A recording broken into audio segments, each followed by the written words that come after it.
Hi, I'm Rick Wilson. I'm the owner of the Wilson Practical Defense website, and I'm a Senior Curriculum Advisor to KPC Self-Defense in Edmonton.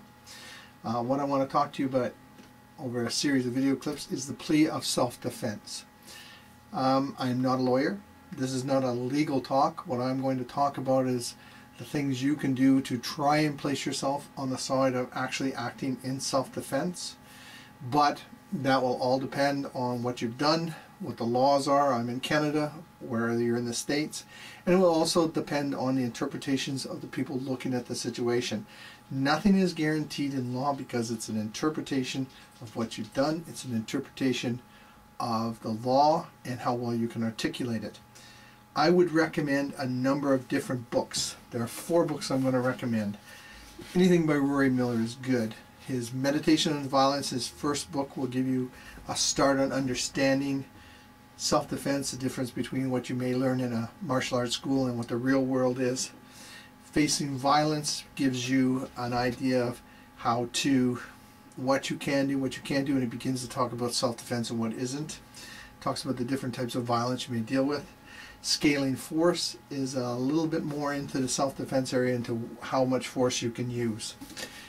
The other book I'm going to recommend, and probably the main book I'm going to recommend when you're talking about the plea of self-defense, is Mark McYoung's In the Name of Self-Defense. And Mark McYoung here is an expert witness in self-defense, but he'll say he's not a lawyer.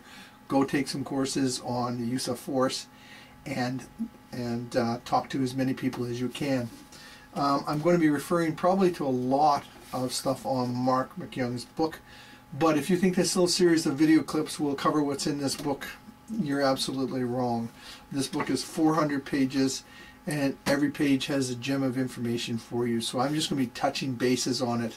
And my goal here is to give a little bit of information out about the plea of self-defense, and also to encourage you to pick up this book and Rory's books to learn more about it. I get nothing from their sales, so there's no interest in it here for me, except of course to help people. And I think the first thing you have to realize, and the first time I heard it was from Rory Miller, is that the plea of self-defense is an affirmative defense. What that means is you are saying, I committed this act, I did it, but I had a legal reason to. Okay, now that's where the catch is. You've actually admitted to what could be considered a crime. Now, someone once said, oh, but I didn't, because I committed this assault, but I had a good legal reason to, so I didn't admit to a crime. And that's only if they buy it. That's only if you're right. But if you have actually assaulted someone, you've said you assaulted them.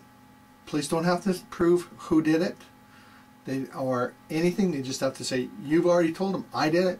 I committed this act. I assaulted this guy. Now the next part is you're going to try and articulate that you did it with a legal just cause. Now, this is the problem. Because Mark McYoung says, okay, you have your interpretation of self-defense. You're going to be talking to the police. They're going to talk to the Crown Attorney or District Attorney, and that's another person. If they decide to press charges, you're going to talk to your defense attorney. You're going to may end up in front of a judge and in front of a jury. And Mark McYoung says, whose interpretation of self-defense will they be using? Their own. And that's the important thing. You've admitted to committing an offense. Okay? If the police don't believe you, if the Crown Attorney or District Attorney doesn't believe you, and if the judge and the jury don't believe you, all they have to do is put you in front. You've admitted to doing it. You're guilty. End of story. So what that means is, when you're talking self-defense, you have to actually make sure you did act in self-defense. And that's what we're going to be talking about. What is actually an act of self-defense? As I said, this isn't a legal talk, because every area may have a slight interpretation. They may have different case law on how to interpret what you've done as to it. What we're going to talk about here is how you should act to try and really find yourself on the right side of having acted in self-defense. That's what the clips will be about. Thank you very much. Pick up any books by Rory Miller, And pick up In the Name of Self-Defense by Mark McYoung and read it. It's vital to anyone in the world, I think, and particularly vital to anyone training in martial arts and any form of self-defense. Thank you.